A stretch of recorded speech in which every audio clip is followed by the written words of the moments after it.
Good morning students. तो आज हम 7th class Hindi medium science subject exercise करने वाले हैं। ठीक है, सब अपनी पेन कॉपी एंड बुक लेके बैठ जाए। पहली एक्सरसाइज है, सही विकल्प पर टिक का निशान लगाइए। यहाँ पे आपको 4 अलग अलग ऑप्शन दिए गए हैं। इनमें से सही पे आपको टिक का निशान लगाना है। क, स्पर्शिकाएं खालिस्तान में मौजूद होते हैं। पहला ऑप्शन अमीबा, दूसरा हाइड्रा, तीसरा पैरामीशियम, चौथा घरेलू मक्खी। सही उत्तर होगा हाइड्रा। सारे बच्चे हाइड्रा पर टिक लगाएंगे। स्पर्शिकाएं हाइड्रा के भोजन करने में मदद करती है। ख, निम्नलिखित में से किसे फाड़ने वाला दांत भी कहा जाता है? पहला ऑप्शन है इंसाइजर्स, दूसरा मोलर, तीसरा कैनाइन, चौथा प्रीमोलर्स। फाड़ने वाले दांत कैनाइन्स को कहा जाता है। थर्ड वाले पे सारे बच्चे टिक का निशान लगाएंगे। कैनाइन इसका सही उत्तर होगा। ग, अवांछित भोजन को खालिस्तान के माध्यम से बाहर निकाल दिया जाता है। पहला कैक्यूम, दूसरा गुदा, तीसरा कोलन, चौथा फेफड़ा। सही उत्तर क्या हो जाएगा बच्चों? गुदा। एंजाइम अमाइलेज खालिस्तान में मौजूद रहता है। पहला मुंह, दूसरा अग्नाशय, तीसरा यकृत, चौथा पेट। सही उत्तर हो जाएगा बच्चों मुंह। हमारे मुंह में जो लार पाई जाती है, उस लार में एक अमाइलेज नाम का एंजाइम पाया जाता है। इस एंजाइम का काम होता है, जो हम भोजन कर रहे हैं उसे लुगदी के रूप में, मतलब कि जेली, आपने जेली देखी होगी, जेली जैसा स्ट्रक्चर बनाने में मदद करता है एंजाइम अमाइलेज, जो हमारे मुंह की लार में पाया जाता है। ठीक है बच्चों। सेकंड, रिक्त स्थानों की पूर्ति कीजिए। क, अमीबा में भोजन खालिस्तान के द्वारा किया जाता है। क्या आएगा यहाँ पे उत्तर? स्यूडोपोडिया। बेटा, अमीबा एक कोशीय जंतु होता है, साइज में बहुत ज़्यादा छोटा होता है, जिन्हें नग्न आंखों से देखा नहीं जाता। एक कोशिकीय मतलब बहुत ही छोटा होता है। तो इसके पास भोजन करने के लिए अलग से हाथ और पैर नहीं होते, जैसे हमारे पास होते हैं वैसे उनके पास नहीं होते। तो ये क्या करते हैं, जैसे ही इन्हें अपने आसपास भोजन दिखाई देता है, छोटे छोटे भोजन के कण दिखाई देते हैं, तो ये अपने शरीर को बढ़ा लेते हैं। जिस साइज के वो है उससे थोड़ा बड़ा कर लेते हैं। स्यूडोपोडिया का मतलब होता है इमेजिनरी, काल्पनिक रूप से बढ़ा लेते हैं और उस भोजन को अपने में समा लेते हैं और सीधे उस भोजन का भक्षण कर लेते हैं। क्योंकि साइज बढ़ेगा तो वो भोजन तक के अपने आप पहुंच जाएगी और उस भोजन को अपने अंदर ले लेंगे। तो इन्हें क्या कहा जाता है? स्यूडोपोडिया कहा जाता है। स्यूडो का मतलब ही होता है बेटा काल्पनिक, पोडिया का मतलब होता है पैर, मतलब काल्पनिक पैर इनका मीनिंग कहलाया जाता है। ख, प्रीमोलर्स और मोलर्स को पीसने वाले दांत भी कहा जाता है। प्रीमोलर्स एंड मोलर्स क्या होते हैं बच्चों? जो अपनी दाढ़ होती है और दाढ़ के आगे वाले जो 2 टीथ होते हैं, उन्हें मोलर्स एंड प्रीमोलर्स कहा जाता है। ग, श्वसन के दौरान खालिस्तान को अपशिष्ट उत्पादों के रूप में निष्कासित किया जाता है। जब हम श्वसन करते हैं तो हम कौन सी गैस का उत्सर्जन करते हैं? तो यह है कार्बन डाइऑक्साइड। घ, उंगली के समान खालिस्तान छोटी आंत में मौजूद होते हैं। बच्चों, सबको पता होगा कि छोटी आंत में भोजन का अवशोषण होता है। करेक्ट, वहां पे भोजन का अवशोषण होता है।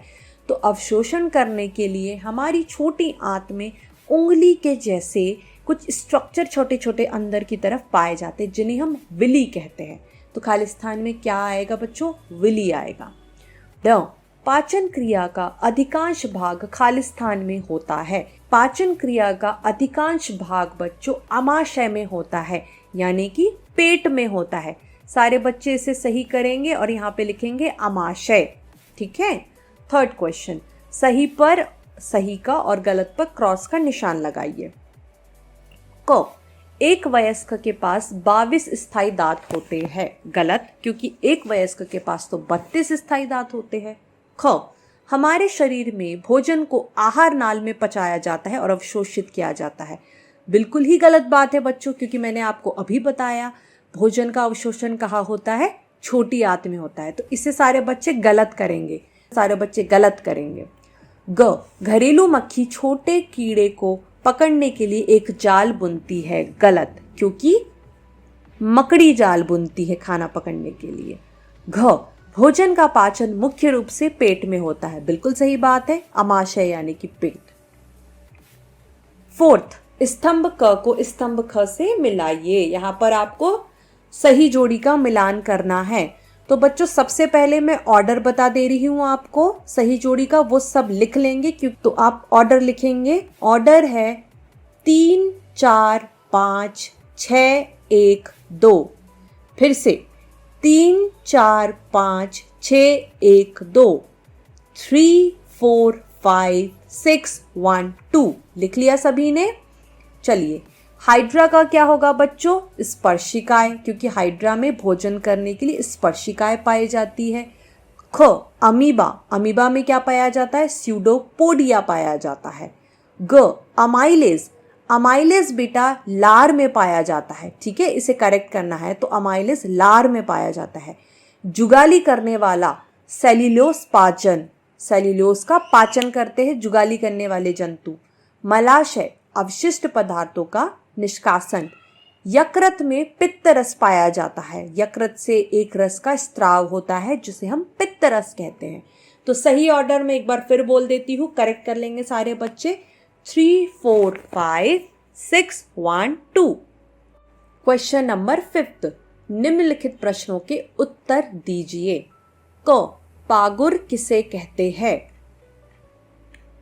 उत्तर, गाय भैंसे जैसे शाकाहारी जीवों में पाचन अलग है। वे जानवरों के पास रुमेन नामक एक विशेष थैली होती है जहां वे निगलने वाले भोजन को स्टोर करते हैं। वे निगलने वाले भोजन को पीसने के लिए अपने मुंह में वापस लाते हैं।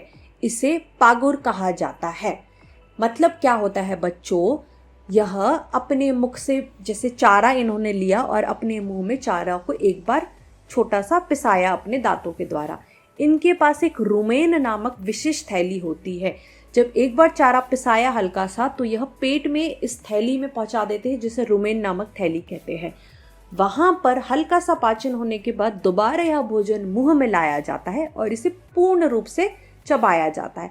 फिर डायरेक्टली वो पेट में चला जाता है पाचन होने के लिए। तो इन जंतु को क्या कहते हैं? पागुर जंतु कहा जाता है। क्वेश्चन नंबर ख, हमारे शरीर में पाचित भोजन का क्या होता है? तो बच्चों इसके लिए एक चार्ट बनाया गया है आपकी किताब में, पेज नंबर 12 पर। ठीक है, ये सबको दिखाई दे रहा है चार्ट, जहां पे हेडिंग दी गई है पाचन की प्रक्रिया में विभिन्न चरणों का सारांश। मतलब पाचन की जो प्रोसीजर है यहाँ पे चार्ट के द्वारा समझाई गई है। ठीक है, सबसे पहले होता है बेटा अंत ग्रहण, मतलब कि हम सबसे पहले भोजन को मुख के द्वारा लेते हैं। पौधों से प्राप्त प्रत्यक्ष या परोक्ष रूप से भोजन लेना, मतलब कि पौधों से या तो हम डायरेक्टली भोजन ले रहे हैं या इनडायरेक्टली भोजन ले रहे हैं। किसके द्वारा ले रहे हैं? मुख के द्वारा ले रहे हैं। उसके बाद होता है बेटा पाचन, यानी यहाँ पर अपचित भोजन का टूटना। जो हमने भोजन लिया है वो तो कॉम्प्लेक्स फॉर्म में है, उसे इजी फॉर्म में छोटे छोटे पार्ट में तोड़ना। यहाँ पे कौन कौन से पार्ट हमारे शरीर के ऑर्गन हिस्सा लेते हैं?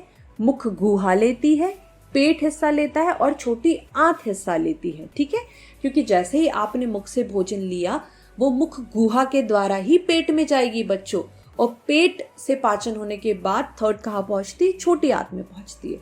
फिर होता है अवशोषण। अब भोजन हमने पचा लिया है, अब उसके बाद अवशोषण बहुत इंपॉर्टेंट है, क्योंकि जो खाया है उससे अगर एनर्जी ही नहीं ली तो भोजन किस काम का? पाचित भोजन विभिन्न अंगों में झिल्ली के माध्यम से अवशोषित होता है। छोटी तथा बड़ी आंत में केवल पानी को अवशोषित करती है। बेटा भोजन का अवशोषण किस में होता है? छोटी आंत में होता है। और अगर मैं पूछूं पानी का अवशोषण किस में होता है? तो वह बड़ी आंत में होता है। फिर नेक्स्ट आता है परिपाचन, कोशिका घटकों में शामिल अवशोषित भोजन। यहाँ पर हमारे शरीर की प्रत्येक कोशिका इस अवशोषित भोजन को अपने में समाती है। फिर नेक्स्ट आता है निष्कासन, अपाचित भोजन बाहर निकाल दिया जाता है गुदा के माध्यम से। ठीक है बच्चों, पाचन की पूरी प्रोसीजर क्लियर हुई सभी को? चलिए नेक्स्ट क्वेश्चन पे चलते हैं। नेक्स्ट क्वेश्चन है एंजाइम क्या है, उदाहरण दे। उत्तर है पाचन जटिल खाद्य अणुओं को सरल अणुओं में तोड़ने की प्रक्रिया है।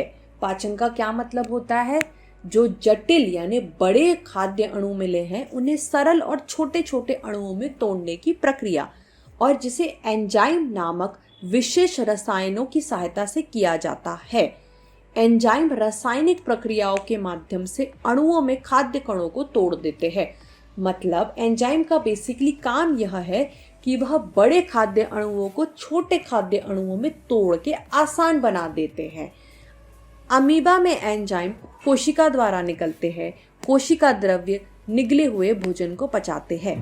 हमारी लार में मौजूद एंजाइम का नाम होता है लैटाइनिन। ठीक है।